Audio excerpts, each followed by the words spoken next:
Hello everyone, welcome to Guidely. I hope आप लोगों के जैब एग्जाम की प्रिपरेशंस बहुत ज़्यादा अच्छी चल रही होगी।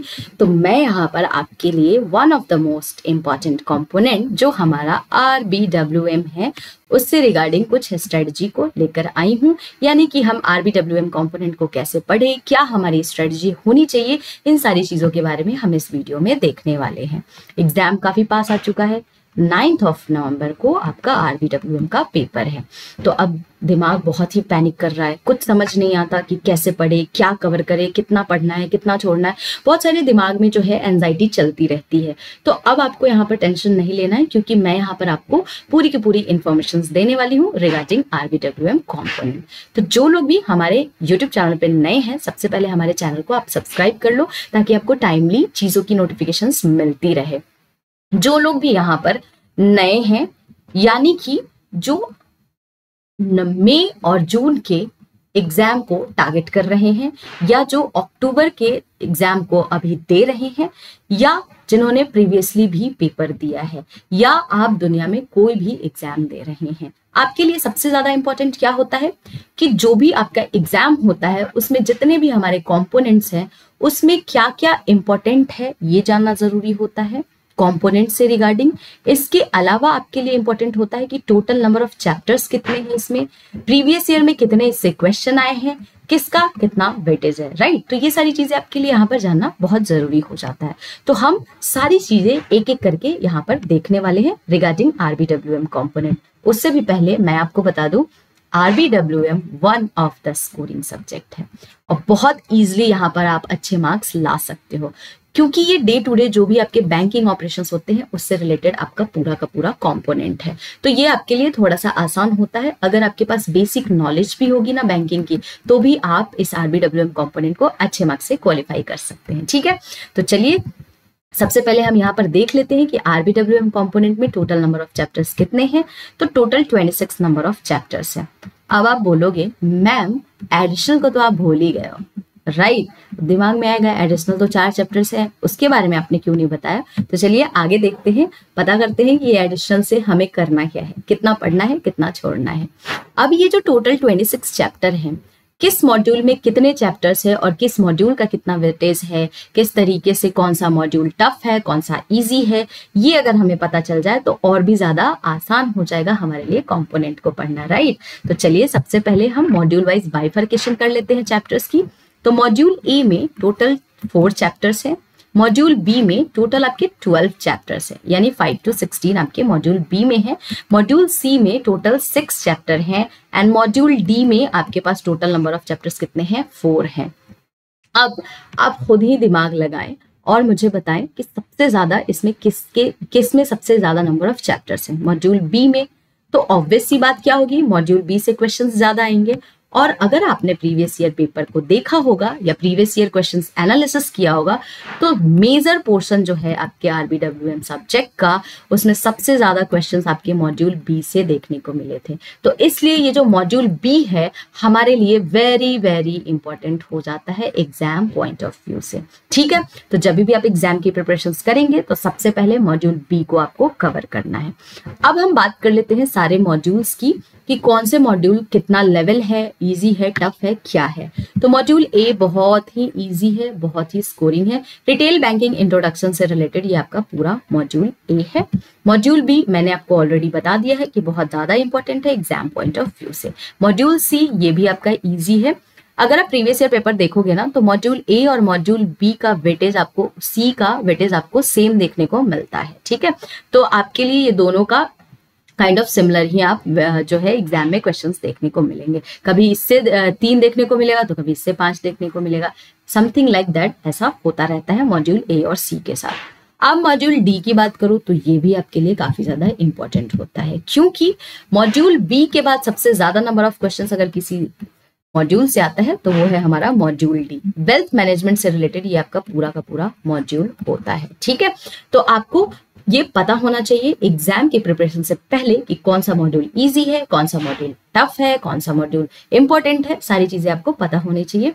मैंने आपको यहाँ पर बता दिया। अब आप कहोगे मैम टाइम इतना नहीं है कि टोटल 26 चैप्टर्स को पढ़े और सिर्फ RBWM ही तो हमें क्लियर नहीं करनी है, हमारे पास तो 3 और कंपोनेंट है जिसमें काफी लेंदी आपके चैप्टर्स है और काफी टेक्निकल भी है। ठीक है, तो अब क्या करें?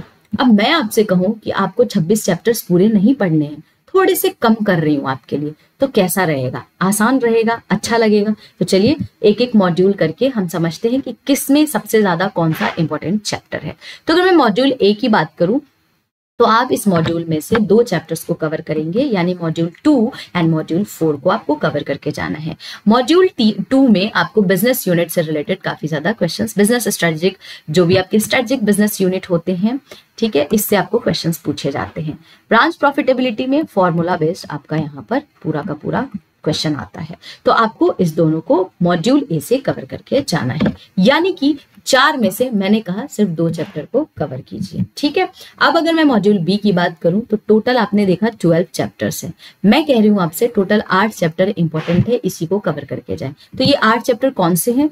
तो 8 से लेकर के टोटल 13 तक ये तो सारे इंपॉर्टेंट है जो आपको कवर करने हैं एग्जाम के लिए, इनसे क्वेश्चंस पूछे जाते हैं। अपार्ट फ्रॉम दैट आपके पास चैप्टर नंबर 16 जो है सिक्योरिटाइजेशन, इससे भी क्वेश्चंस पूछे जाते हैं।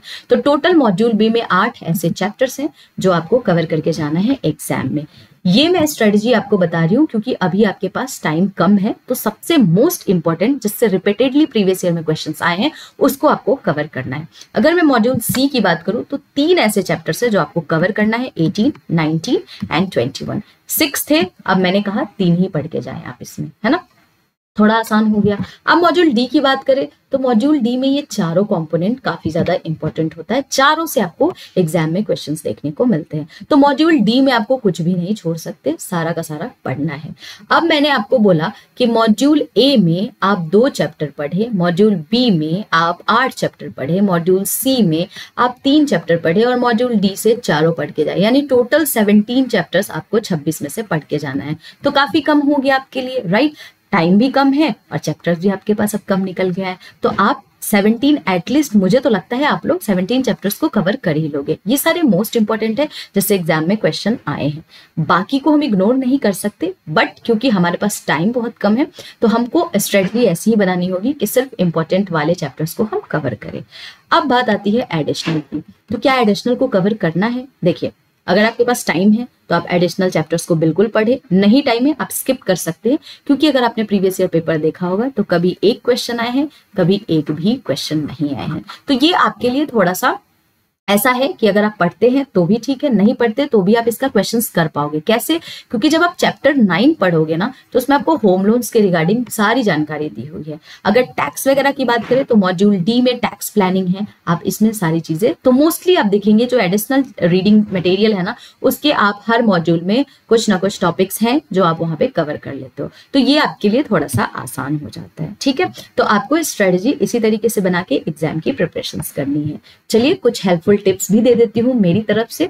अगर आप एग्जाम के लिए पढ़ रहे हैं, सीरियस हैं, तो सबसे पहले मॉड्यूल बी को कवर करेंगे, जितने चैप्टर्स मैंने इंपॉर्टेंट बताए हैं उसको कवर कर लीजिएगा, फिर डी को कीजिएगा, देन सी या ए, आपको जो भी इस दोनों में से ज्यादा आसान लगे उसको पहले फिर बाद में, ये एज पर योर कंफर्ट आप इसको कर सकते हैं।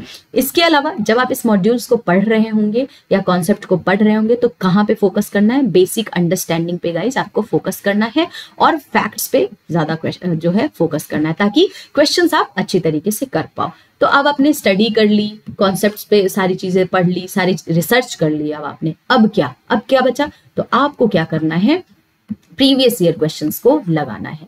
अब इससे क्या होगा? इससे ये होगा कि आपने जो भी कॉन्सेप्ट पढ़ा है क्या उससे आप पेपर सॉल्व कर पा रहे हो या नहीं, एक तो ये समझ में आ जाएगा, दूसरा आपका कॉन्फिडेंस बिल्ड हो जाएगा, इसके अलावा तीसरा क्या होगा, आपको ये भी पता चलेगा कि रिपीटेडली कौन से कॉन्सेप्ट से बार बार एग्जाम में क्वेश्चन आया है। अब उस कॉन्सेप्ट्स को आपको एग्जाम से पहले एक बार रिवाइज करके फोकस करके जाना है, ठीक है।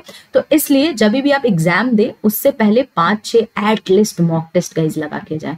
मॉक टेस्ट बहुत ज्यादा इंपॉर्टेंट है जब भी आप कोई भी एग्जाम देने जा रहे हो, ये आपका कॉन्फिडेंस बढ़ाता है, ठीक है, ताकि आप एग्जाम में अच्छी तरीके से आप प्रिपेयर्ड होके जा सको। तो मॉक टेस्ट को बिल्कुल लगाना है, भूलना नहीं है। कोई भी कॉन्सेप्ट मिस होता है कोई दिक्कत नहीं है, लेकिन आपको मॉक टेस्ट अगर मिस कर दिया तो बहुत ज्यादा दिक्कत हो जाएगी। तो आपको मॉक टेस्ट लगाने हैं, पेपर्स को एनालाइज करना है और प्रीवियस ईयर क्वेश्चंस को सॉल्व करना है, ठीक है। तो इस तरीके से आपको स्ट्रेटजी बना के रखनी है आरबीडब्ल्यूएम कंपोनेंट से, और आसान से आपको क्या करना है, एग्जाम को क्लियर करना है। तो आई होप आपको ये स्ट्रेटजी समझ में आ गई होगी। अगर आपको ये वीडियो अच्छी लगी होगी तो आप हमें लाइक करेंगे, शेयर करेंगे, सब्सक्राइब करेंगे एंड आप कमेंट भी करेंगे कि आपको ये वीडियो कैसी लगी। एंड आपको कोई फीडबैक देना है, कोई आपको एडवाइस देनी है, तो you can also comment us on the YouTube comment sections, ठीक है। आपको कोई भी क्वेरी होगी तो you can call us on the given number. इसी तरीके से एग्जाम्स के प्रिपरेशंस करते रहें, मोटिवेटेड रहें। मिलेंगे हम लोग नेक्स्ट सेशन में।